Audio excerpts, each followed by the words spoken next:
ক্যাম্পে নয়, বাইরেই দেদারসে বাসা ভাড়া করে থাকছেন রোহিঙ্গারা। সবার চোখের সামনে এই অবস্থা চলছে বছরের পর বছর।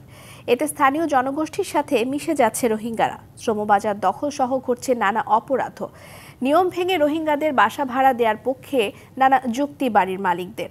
ক্যাম্পে নতুন মানুষের সংকুলান হচ্ছে না জানিয়ে পরিস্থিতি মোকাবেলায় নানা চেষ্টার কথা বলছে শরণার্থী ত্রাণ ও প্রত্যাবাসন কমিশন।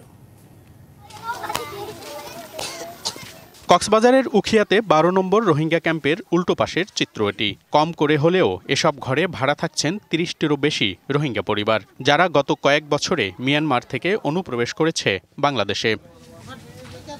একই অবস্থা তার পাশের বাড়িতেও।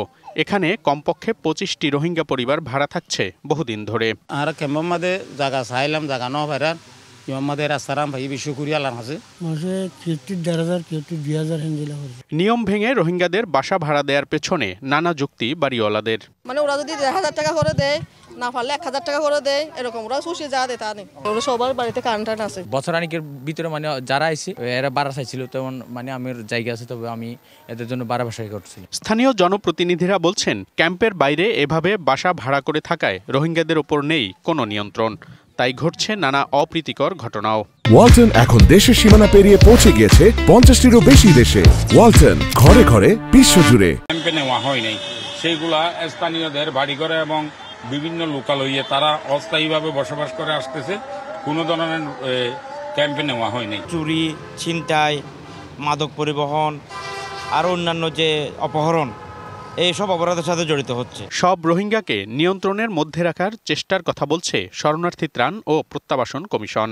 আমরা স্থানীয় প্রশাসনের সাথে যোগাযোগ রাখছি যাতে এটা ক্যাম্পের মধ্যে আনা যায়। আর ক্যাম্পে আসলে আমরা তাদের জন্য কোনো নতুন করে ঘর নির্মাণ করতে পারিনি, এটা একটা সংকট। রোহিঙ্গাদের নিয়ন্ত্রণের মধ্যে রাখতে না পারলে দিন দিন পরিবেশের অবনতি হবে এমন আশঙ্কা বিশেষজ্ঞদের।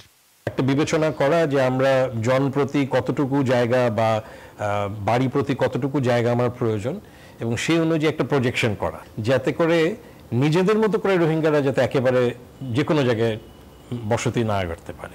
কক্সবাজারের বিভিন্ন এলাকায় থাকা ৩৩টি ক্যাম্পের বাইরেও লাখেরও বেশি রোহিঙ্গা ছড়িয়ে ছিটিয়ে আছেন বলে অভিযোগ স্থানীয়দের।